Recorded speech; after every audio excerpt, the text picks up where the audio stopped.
Hello guys, അപ്പോൾ രാത്രിയായി കഴിക്കാൻ ചോറാണ്.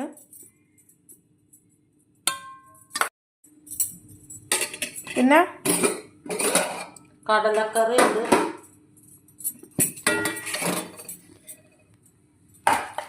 കടല ഇടിച്ച മുളകിട്ട് വെച്ചതാണ് കേട്ടോ.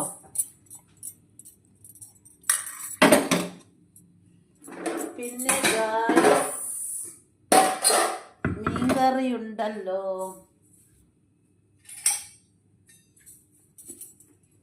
മീൻകറി എടുക്കട്ടെ കേട്ടോ.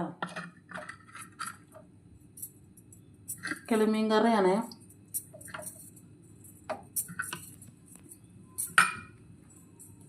പിന്നെ കിളിമീൻ വറുത്തത്. പിന്നെ ഞങ്ങൾക്ക് ഫുഡിന് ഇതൊക്കെയാണ് കേട്ടോ. വീഡിയോ ഇഷ്ടപ്പെട്ടെങ്കിൽ ലൈക്ക് ചെയ്യുക, സപ്പോർട്ടൊക്കെ ചെയ്യണേ. അപ്പോൾ ഓക്കെ, ബൈ ബൈ.